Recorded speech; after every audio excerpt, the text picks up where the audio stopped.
হাদি হত্যা নিয়ে উস্কানিমূলক মন্তব্যের অভিযোগে পশ্চিমবঙ্গের সাবেক মুখ্যমন্ত্রী মমতা বন্দ্যোপাধ্যায়ের বিরুদ্ধে মামলা দায়ের করা হয়েছে। বৃহস্পতিবার শিলিগুড়ি সাইবার ক্রাইম থানায় মামলাটি করেন আইনজীবী রিঙ্কি সিং চট্টোপাধ্যায়। তার অভিযোগ, মমতার এই মন্তব্য ভারত ও বাংলাদেশ সম্পর্কের ক্ষেত্রে উত্তেজনা সৃষ্টি করতে পারে এবং দেশের নিরাপত্তা ও গোপনীয়তা বাধাগ্রস্ত হতে পারে।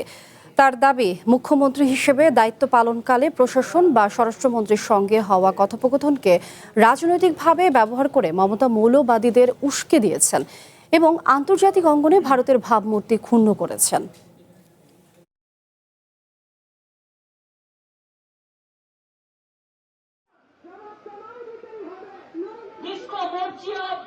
बांग्ला भाषा कहने से बांग्लादेशी रोहिंग्या बोल देता है। बांग्लादेश तो अलग से राज है, रोहिंग्या तो